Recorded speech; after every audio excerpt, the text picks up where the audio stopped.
Capítulo 483. Polémica de los apóstoles sobre el odio de los judíos. Los 10 leprosos curados en Samaria.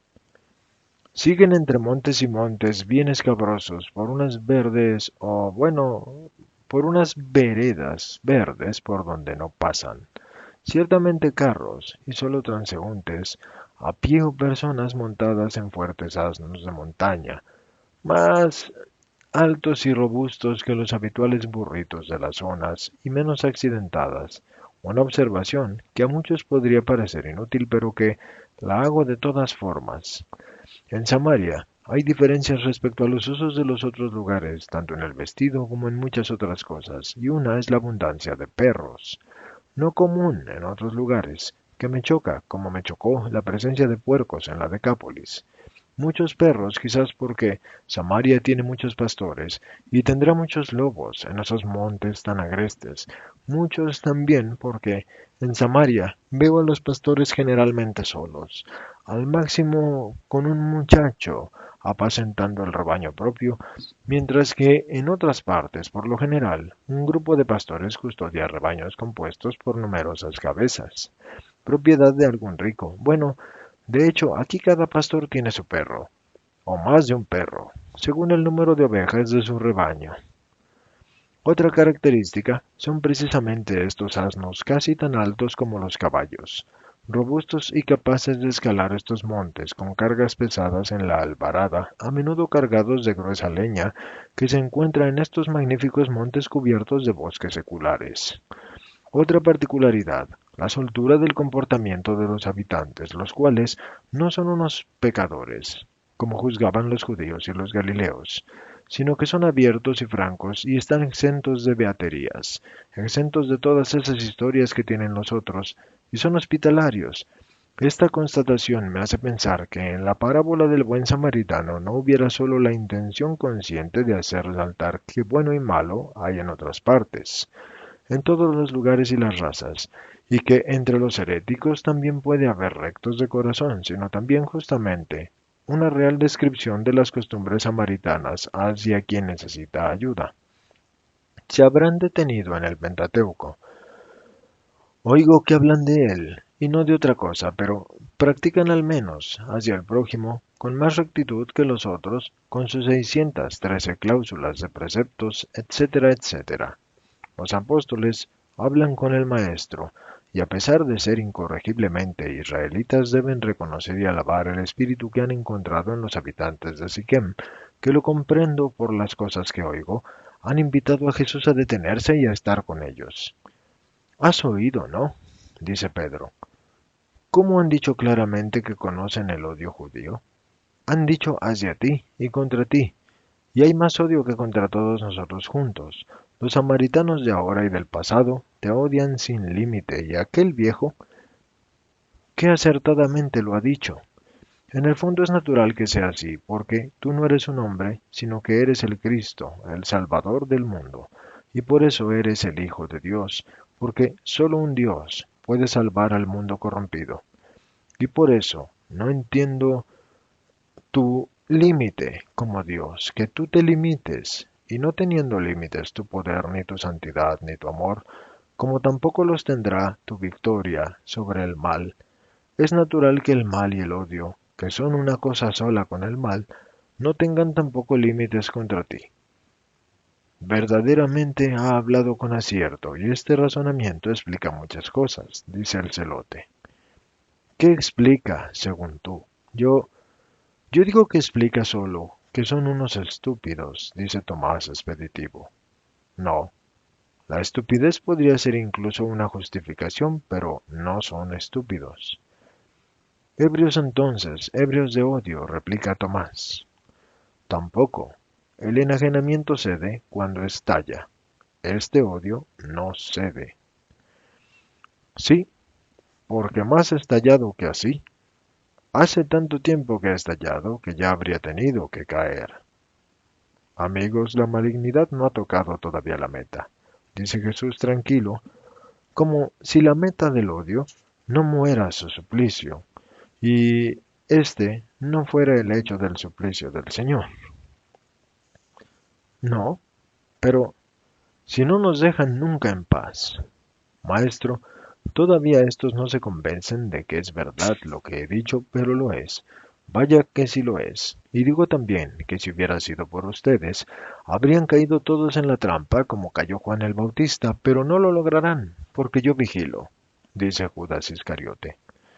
Y Jesús lo mira, y yo también lo miro, preguntándome, y me lo pregunto desde hace algunos días, si la conducta de Judas obedece a un retorno bueno y real al camino del bien y del amor hacia su Maestro, y obedece a una liberación de las fuerzas humanas y extrahumanas que lo sujetaban, o si se trata de un trabajo más refinado de preparación para el golpe final y de una servidumbre mayor a los enemigos de Cristo y a Satanás. Pero Judas es un ser tan especial que no es descifrable. Solo Dios puede comprenderlo. Y Dios, que es Jesús, corre un velo de misericordia y de prudencia sobre todas las acciones y sobre la personalidad de su apóstol.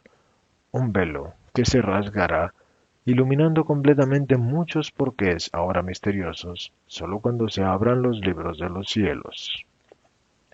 Los apóstoles están tan preocupados por la idea de que el odio de los enemigos no ha alcanzado todavía su culmen, que guardan silencio durante un tiempo, y luego Tomás se dirige otra vez al celote y dice, entonces, si ni están ebrios ni son estúpidos, y si su odio explica muchas cosas, pero no esta, ¿qué explica entonces? ¿Qué son? No lo has dicho. ¿Qué son? ¿Posesos? ¿Son eso mismo que dicen de él? Esto explica su ensañamiento, que no conoce interrupción. Es más, que crece cada vez más cuanto más evidente se hace su poder. Acertado lo que ha dicho ese samaritano.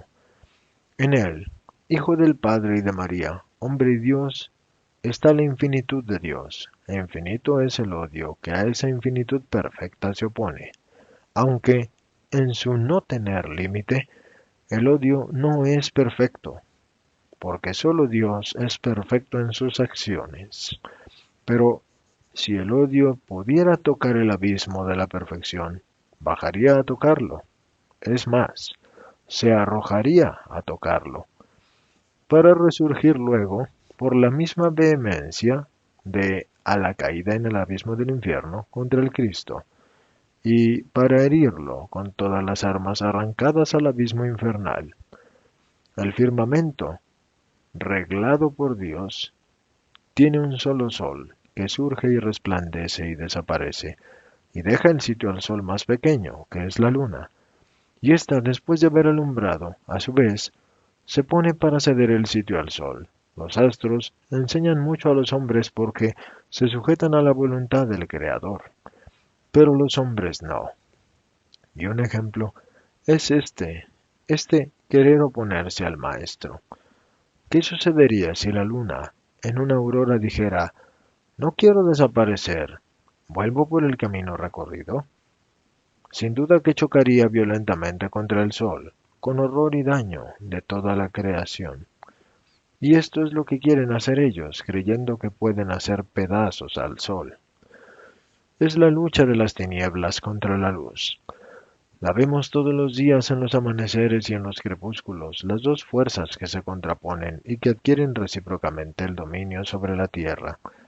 Pero las tinieblas siempre pierden, porque nunca son absolutas.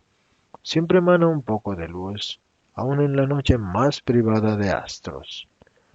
Parece como si el aire, por sí mismo, la creara en los infinitos espacios del firmamento y la diseminara, si bien limitadísima para convencer a los hombres de que los astros no están apagados, y yo digo que, igualmente, en estas especiales tinieblas del mal contra la luz, que es Jesús, y siempre, a pesar de todos los esfuerzos de las tinieblas, la luz estará ahí para confortar a quien en ella cree, dice Juan, sonriendo ante este pensamiento suyo recogido dentro de sí, como si monologara.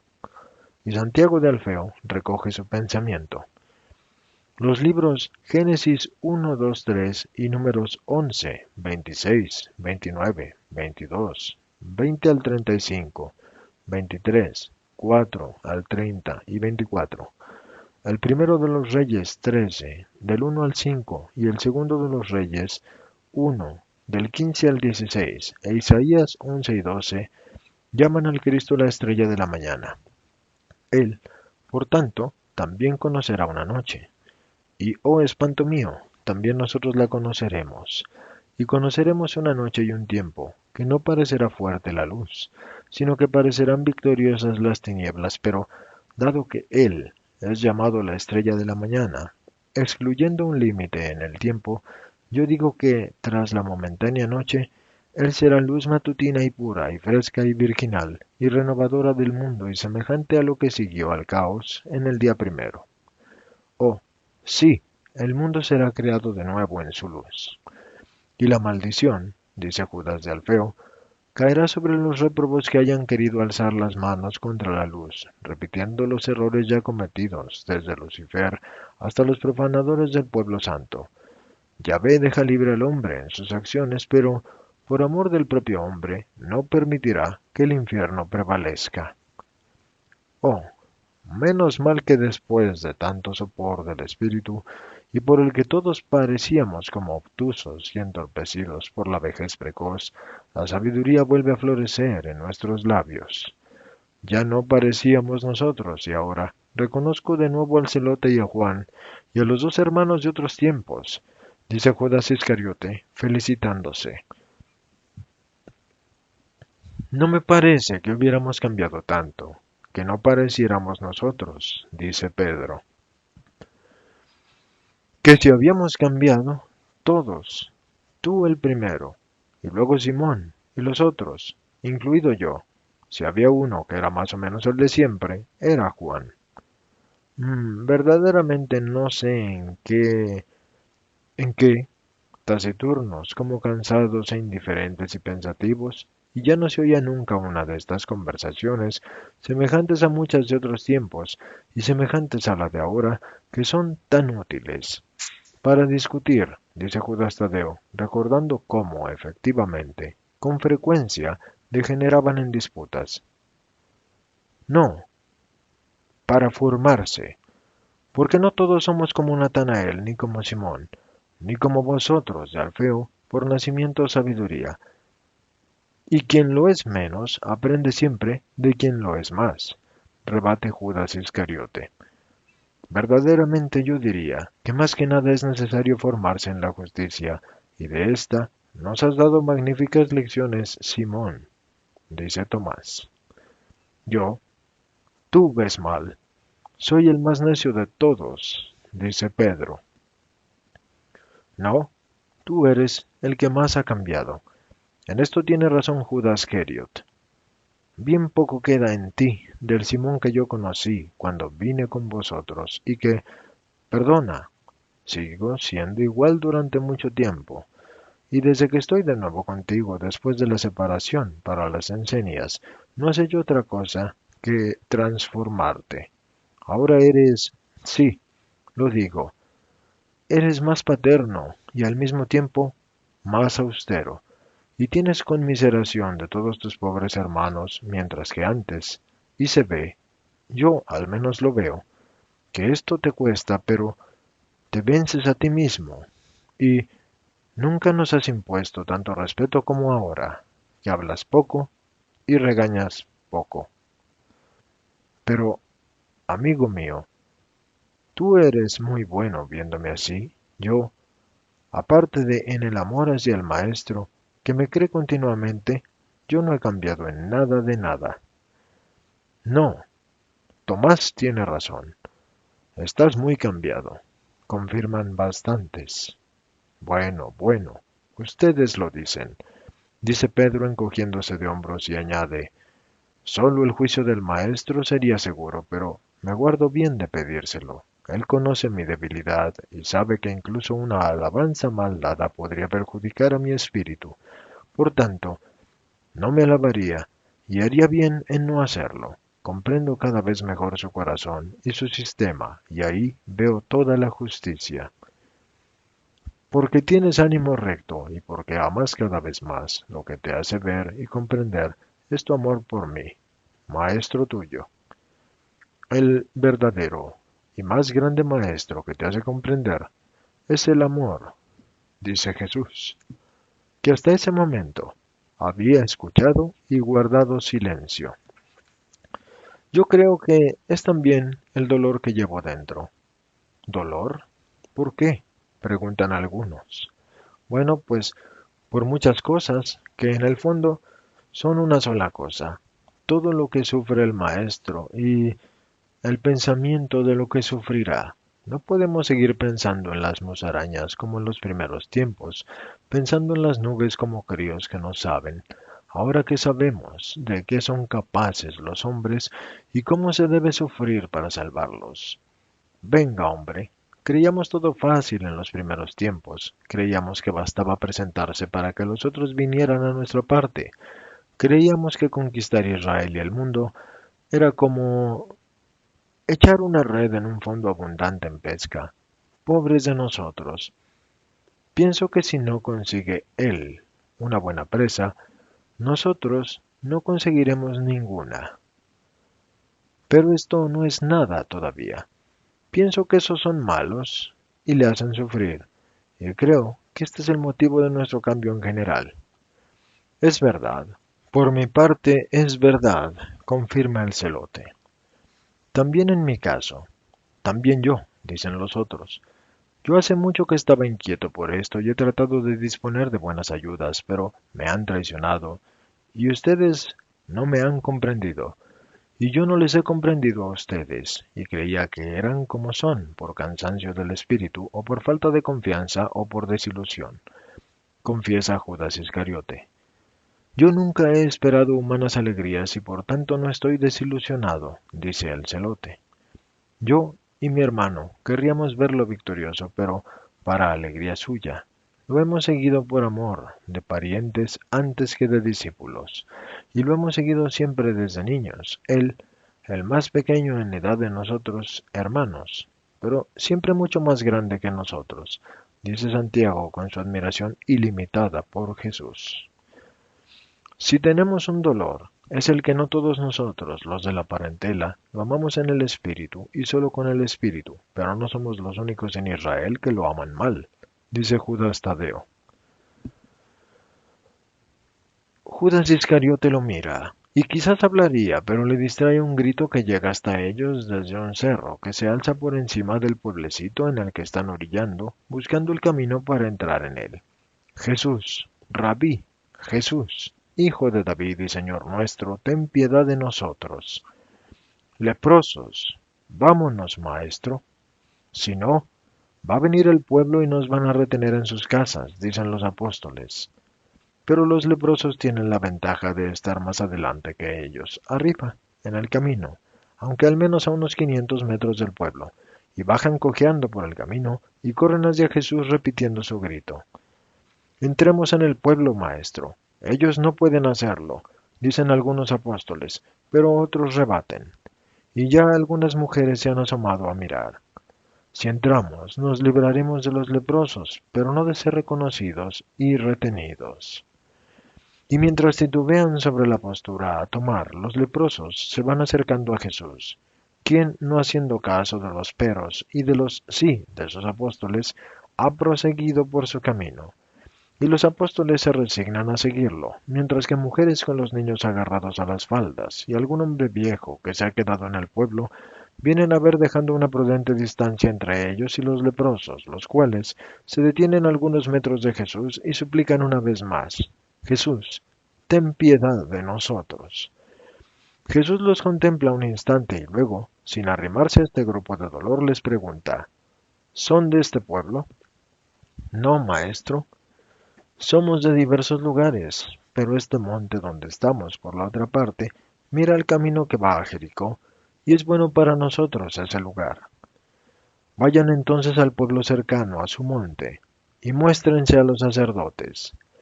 Y Jesús reanuda la marcha apartándose hacia el borde del camino para no rozar a los leprosos, los cuales, sin otra cosa sino una mirada de esperanza en los pobres ojos enfermos, lo miran mientras se acerca, y Jesús, llegado a su altura, alza la mano para bendecirlos. Y la gente del pueblo desilusionada vuelve a sus casas. Los leprosos ganan de nuevo el monte, para ir hacia su gruta o hacia el camino de Jericó. Has hecho bien no curándolos. Los del pueblo ya no nos habrían dejado marcharnos. Sí, y sería necesario llegar a Efraín antes de la noche. Jesús camina y calla, y el pueblo ya está escondido a la vista por las curvas del camino, que es muy sinuoso porque sigue los caprichos del monte, en cuyo pie está hendido. Pero una voz los alcanza. Alabado sea el Dios Altísimo y su verdadero Mesías. En él todo poder y toda sabiduría y piedad. Alabado sea el Dios Altísimo, que en él nos ha concedido la paz. Alabadlo todos vosotros, hombres de las ciudades de Judea y de Samaria y de Galilea y de Transjordania, hasta las nieves del altísimo Hermón, hasta los resecos pedregales de Idumea, hasta las arenas bañadas por las olas del mar grande, y cántese con poderosa voz las alabanzas al Altísimo y a su Cristo, que se ha cumplido la profecía de Balaam. La estrella de Jacob resplandece en el cielo, rehecho de la patria que el verdadero pastor ha vuelto a unir. Y se han cumplido también las promesas hechas a los patriarcas. Oíd la palabra de Elías, que nos amó. Oídla, pueblos de Palestina, y comprendedla. Ya no se debe cojear de las dos partes, sino que se debe elegir por la luz del Espíritu. Y si el Espíritu es recto, elegirá el bien. Este es el Señor, seguidle. Ah, que hasta ahora hemos sido castigados, porque no nos hemos esforzado en comprender. El hombre de Dios maldijo el falso altar profetizando. Sí, nacerá de la casa de David un hijo llamado Josías, que sacrificará en el altar y quemará huesos de Adán, y el altar entonces se romperá y se hundirá en las entrañas de la tierra, y las cenizas de la inmolación se esparcirán al septentrión y al mediodía, hacia oriente y hacia donde el sol se pone. No queráis hacer como el necio Ocosías, que mandaba consultar al dios de Ecrón, cuando el Altísimo estaba en Israel.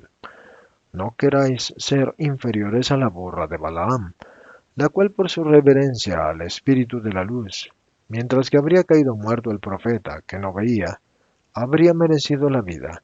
He aquí la luz que pasa entre nosotros. Abrid los ojos, ciegos de espíritu, y ved. Y uno de los leprosos lo sigue, cada vez más cerca, incluso en el camino de primer orden en que ya están, señalando a Jesús a los peregrinos. Los apóstoles desazonados se vuelven, 2 o 3 veces intimando al leproso. Perfectamente curado, lo hacen intimar a callarse, pero la última vez casi lo amenazan.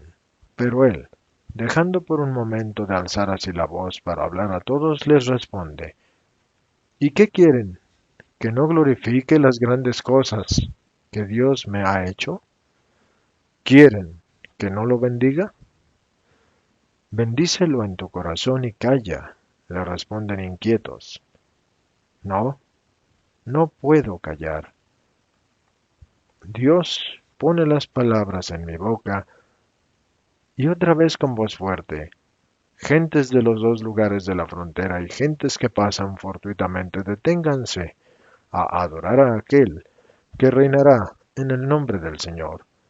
Yo rechazaba muchas palabras, pero ahora las repito, porque las veo cumplidas, y todas las gentes se ponen en movimiento y vienen exultantes hacia el Señor, por las vías del mar y de los desiertos, y por las colinas y los montes, y también nosotros, pueblo, que hemos caminado en las tinieblas, iremos hacia la gran luz que ha surgido, hacia la vida saliendo de la región de la muerte.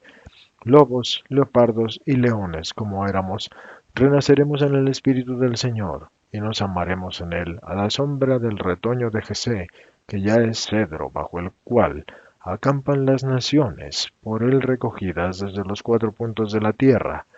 He aquí que llega el día en que los celos de Efraín tendrán fin, porque ya no existen Israel y Judá, sino un solo reino, el del Cristo del Señor. Oíd, yo canto las alabanzas del Señor que me ha salvado y me ha consolado. Oíd, yo digo, alabadlo, y venid a beber la salvación a la fuente del Salvador. Hosana, hosana a las grandes cosas que él hace.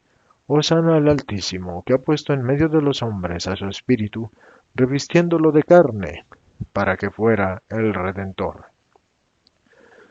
Es inagotable, y la gente aumenta, y se agolpa, y ocupa el camino.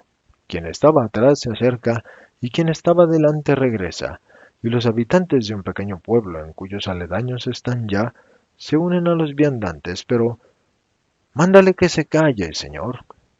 Es el samaritano. Esto dice la gente. No, debe hablar.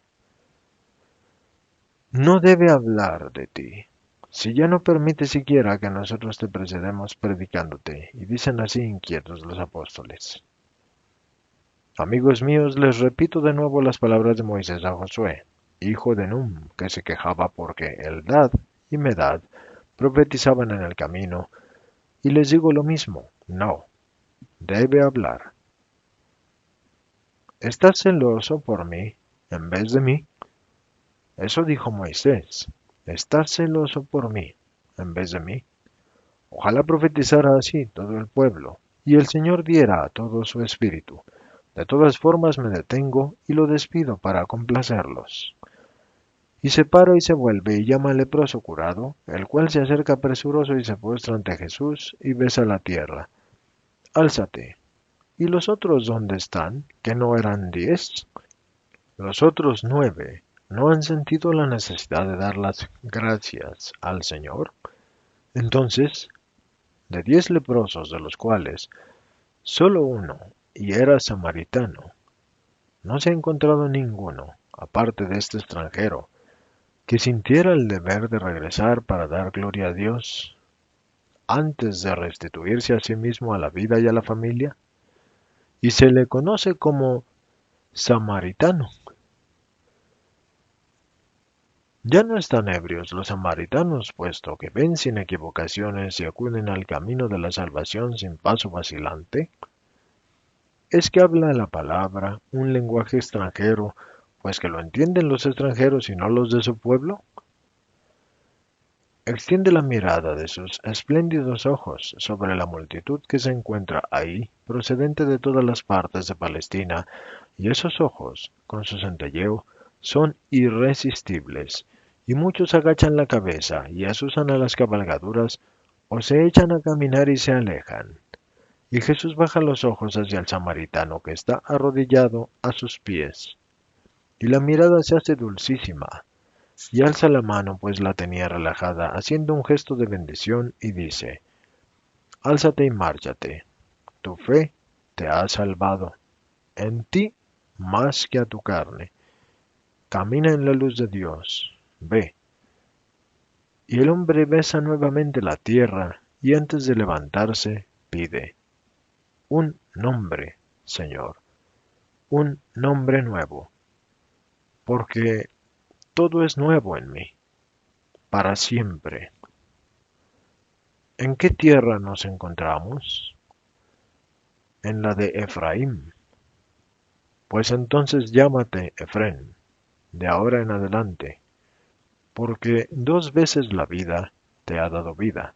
Ve, Efrén significa doble fruto. Y el hombre se alza y se marcha. La gente del lugar y algún peregrino quisieran retener a Jesús, pero él subyuga con su mirada, que no es severa, sino que antes al contrario es muy dulce al mirarlos, pero que debe despedir poder, porque ninguno hace un gesto para retenerlo. Y Jesús deja el camino sin entrar en el pueblecito, y cruza un campo, y luego un regato, y un sendero, y sube al cerro oriental, todo lleno de bosques, donde se adentra con los suyos. Dice, para no extraviarnos, seguiremos el camino, pero por el bosque. Después de aquella curva el camino se pega a este monte. Encontraremos alguna gruta para dormir, y al alba rebasaremos Efraín.